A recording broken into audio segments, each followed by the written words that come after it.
हाय, मैं हूँ आरजे आफरीन। आज मैं आप लोगों के साथ फिर से जुड़ी हूँ ताकि मैं दिल कभी मेरा कभी तेरा का दूसरा भाग आप लोगों तक पहुँचा सकूँ।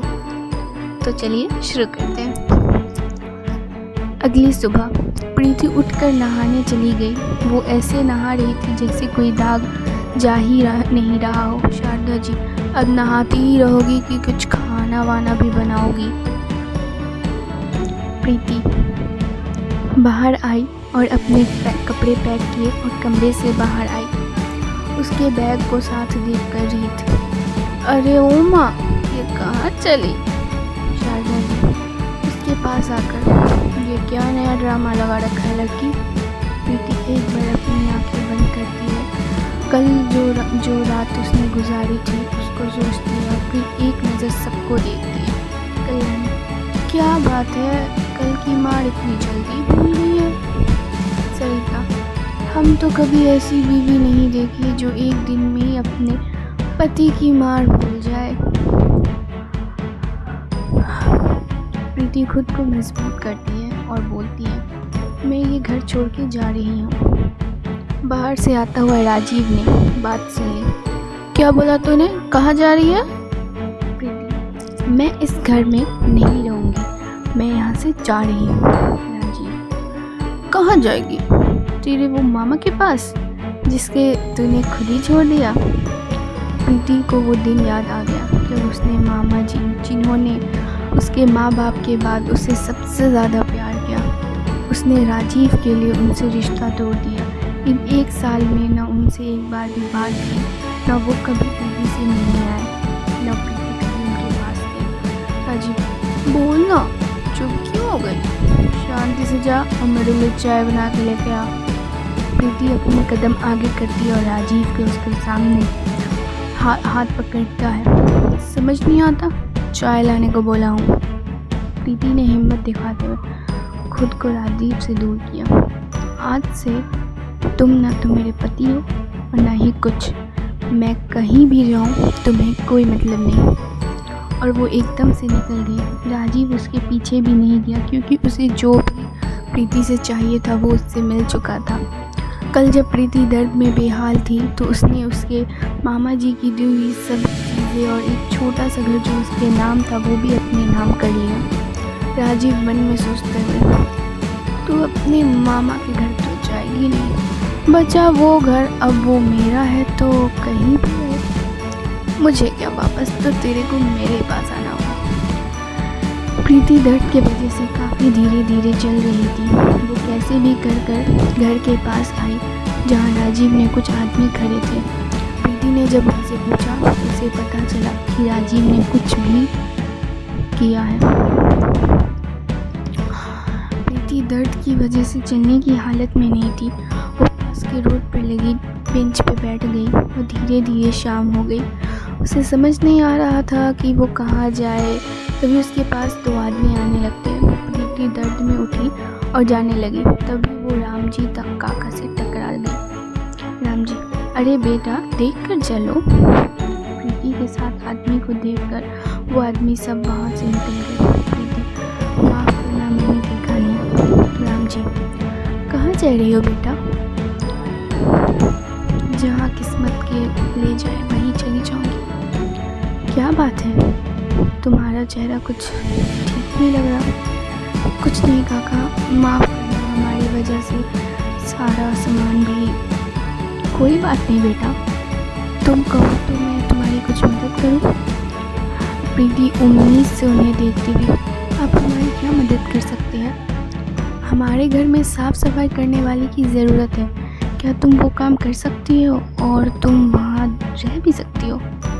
प्रीति को समझ नहीं आ रहा था कि वो इतना जल्दी फिर किसी पे कैसे यकीन करे। देखो बेटा, काम नहीं करना कोई बात नहीं, रात होने को है, यहाँ रास्ते पर मत रुको, हमारे साथ चलो, कल सुबह तुम्हें जाने होगा तो चली जाना।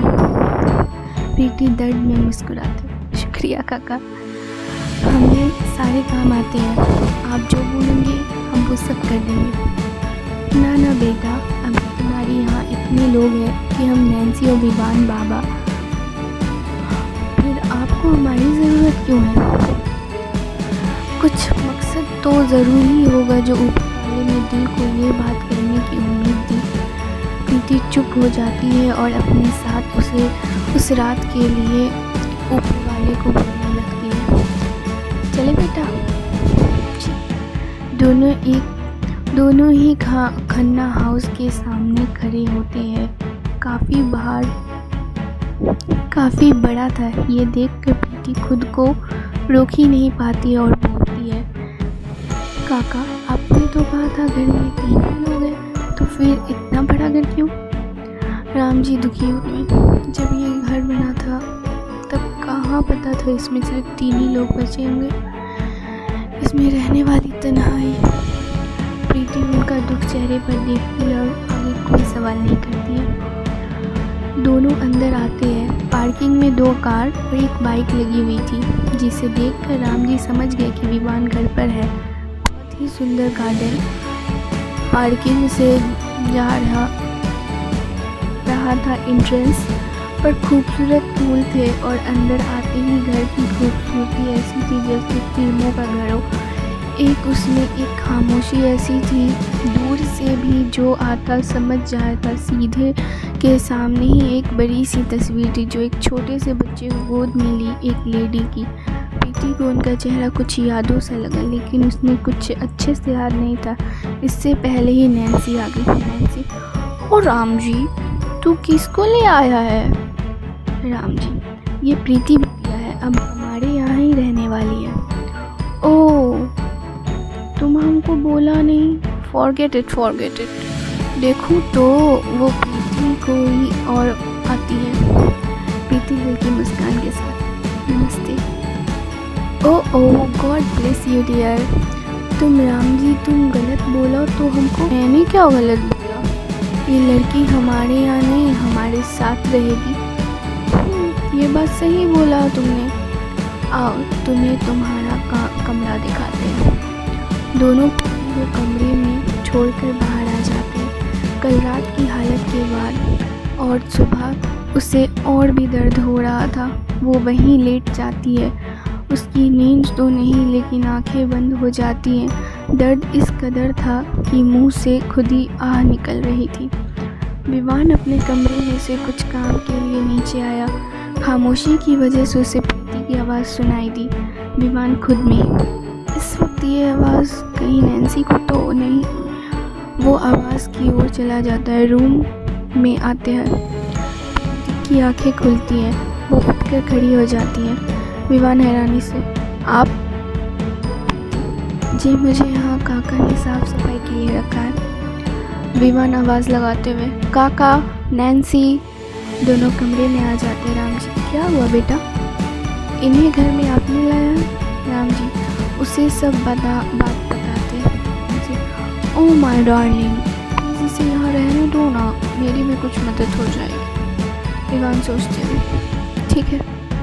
राम जी, अच्छा बेटा आपको कुछ चाहिए क्या? मेरे लैपटॉप का चार्जर नीचे ही है, हम अभी लाते हैं। 1 मिनट काका, आप ला देंगे वो? क्यों नहीं बेटा।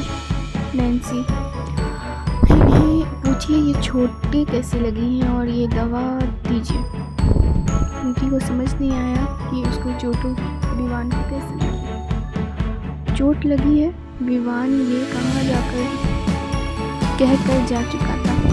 नैन्सी प्रीति के पास आती है। उसके दुपट्टे से झलकती राजीव की बेटी पूरी तरीके से दिख रही होती है। नैन्सी, ओह माय लॉर्ड, ये कैसे हुआ? किसने तुम्हें मारा? क्या बोलूं? प्रीति और तेजी से खुद को दिखाते हुए, नहीं वो मैं बाथरूम में ना कहते ही प्रीति के गले भर आए।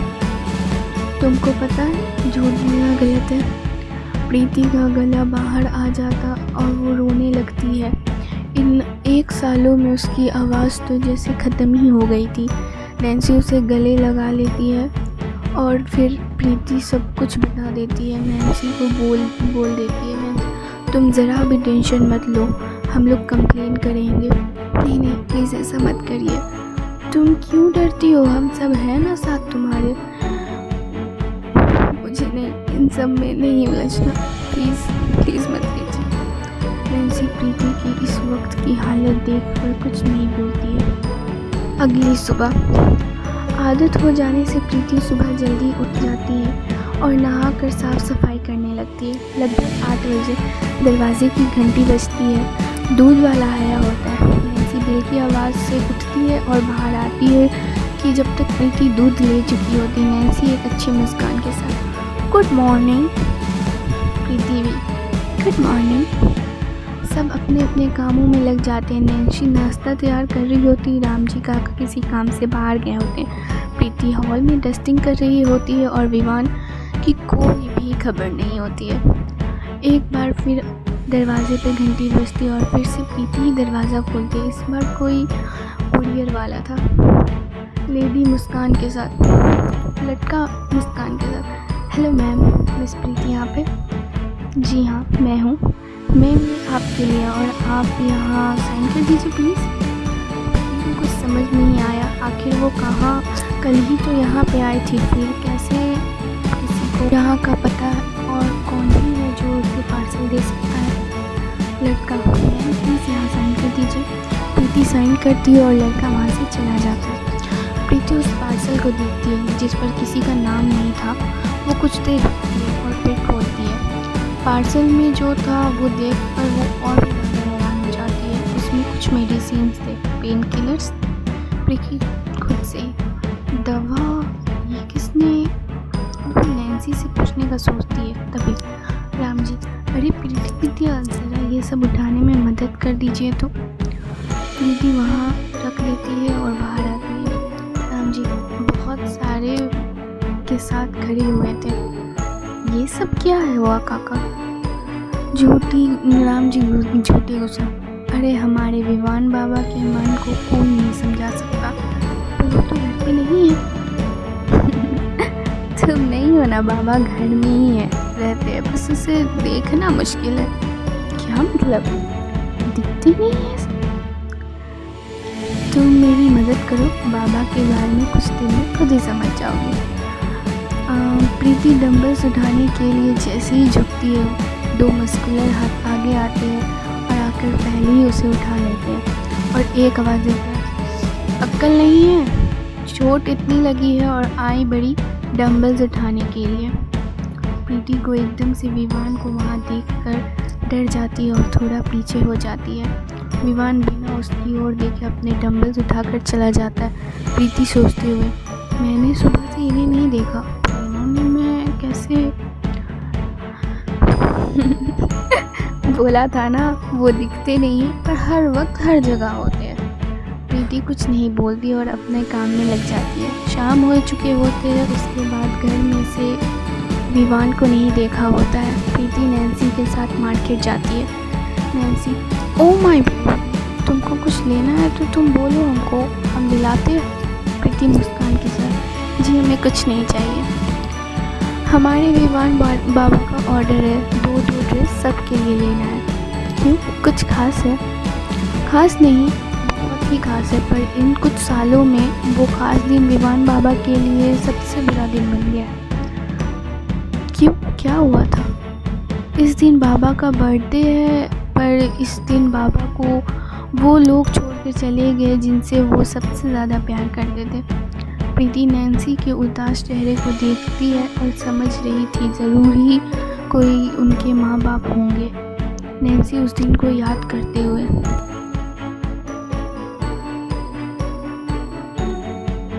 आगे जानने के लिए कि आखिर विवान के उस खास दिन पे क्या हुआ था, सुनते रहिए मेरे साथ दिल कभी मेरा कभी तेरा।